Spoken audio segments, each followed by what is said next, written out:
ओरैनो जोङो बर' हारि हिसाबै बा बर' माहारिनि जानानै दिनै गासै बर' फसायाव मोनसे खुंथायनि बे मावखुलियावनो जोंनि दाखालिसो जानानै थांनाय 2020 मायथाइनि जे लकसभा बिसायख'थिमोन बेवहाय देरहासार जानाय जोंनि लखिमपुर लकसभा समस्तिनि जाय बिजाथिमोन देरहासार जानाय मानगोनां प्रमद बर' बिथांखौ दिनै बरायनाय मोनसे हाबाफारि लादोंमोन। बे हाबाफारियाव बिथाङा नुजाफैनानै जोंनि बर' माहारि आफादफोरनि जि मोनसे बरायनाय बेखौ आजावफैबाय आरो नुजाफैनायावहाय माखासे बेसेन गोसा बिबुंथिबो लाखिलांबाय आरो लोगोआव दङमोन जनाय बिधान सभानिनो मानगोनां एमएलए भुबनफोरखौ बिथाङाबो जायखिजाया जोङो गोजोननाय मोन्दों बर' माहारिनि जानानै बिथांखौ बरायनो मोनबाय आरो जोंहा गोबां जेंनाफोर दङ जाय जेंनाफोरखौ बिथांमोननि दारै जोङो सुस्रांनायनि लामा लानांगोन बिथांमोननि गेजेरजोंनो एमएलए बिथां भुबन पेगु आरो जोंनि लकसभानि जि एमपि बिथां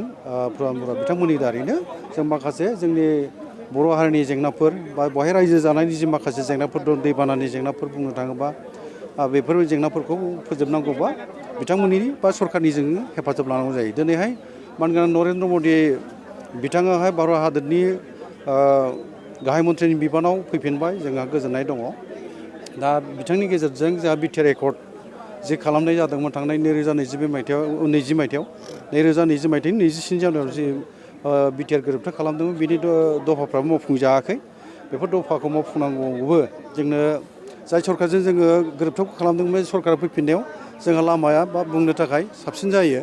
दा बेखायनो जोंहा मिजिं दं जे जोंनि बर' हारिनि थांखि मिजिं सिमांफ्राबो आद्रा जानायफ्रा जाफुंथों।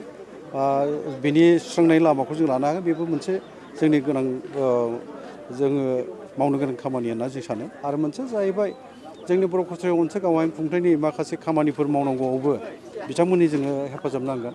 जोंहाथ' दिनैसिमबो गामिया दाबो फोसावजायाखै आरो बियाब दानो हायाखै बिसायख'थि गेलेहैनो हायाखै बेफोरनि जेंना थाबाय आरो जोंनि बेवहाय दैबाना जेंनाफोर गोबां थाबाय बेफोरखौ लामा सामानि गोबां जेंना दङ आरो जोंनि सोलोंथाइनि जेंनाफोर गोबां दङ जोंहा बर' हारिहा बेफोरखौबो जोङो मावफुंनांगौनि जोङो जि लामा लानांगौ बा लामानि गेजेरजों जोङो बिथांमोनखौहाय नारसिननायनि गेजेरजों खामानिखौ मावहोनो हानांगोन बा जों बिथांमोननो फोरमायनायनि गेजेरजों खामानिखौ मावहोनो हानांगोन। आं सानो लासै लासै मोनफ्रोमबो खामानियानो थिग जालांगोन आरो मावफुंनो हागोन बेखौ जों मिजिं लादों आरो थाबैनो जोङो बर' खसायाव मोनसे गावारि खुंथायनि माबा मोनसे मावफुंनाय बा जाफुंनायखौ रायजोआ जेराव लुबैयो जेराव जोंना रांखावरिफ्राबो दिनैसिम मोजोमसेल' मोनो बे रांखावरि गोबां मोननायनि खाबुखौबो जों लाहैनो हागोन आरो फैगौ आसाम एसेम्बलि सेसननि जि मोनसे जथुम्मा जागोन बेवहाय माबा मोनसे मोजां रादाब जों मोनगोन होननानै मिजिंथिनानै दं। मोनसे गोजोनथाव खौरां बिए सेथि सेमिस्टारनि थाखाय गसाइगावनि जारागुरि गबिन्द बसुमतारी कलेजाव मुं थिसननाय हाबाफारिया सोलिगासिनो दं।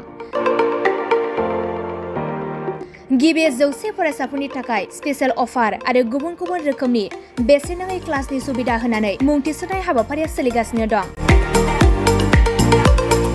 बे फरायसालियाव फरायसाफोरा गावनि गोसोबायदि आयदाखौ सायख'नानै लानो हागोन। लोगोसे basic computer class, self defence आरो स्पकेन इंलिश क्लास बायदि सुबिदाफोरखौ बेसेन होआलासे फरायसाफोरा सोलोंथाइखौ लानो हागोन। लोगोसे बे फरायसालिमायाव गासैबो फरायसाफोरनि थाखाय फ्रि बास सार्भिसबो होनाय जादों। लोगोसे गासैबो थाखोनि बिजाबजों बुंफबनाय बिजाब बाख्रिनिबो सुबिदा दं।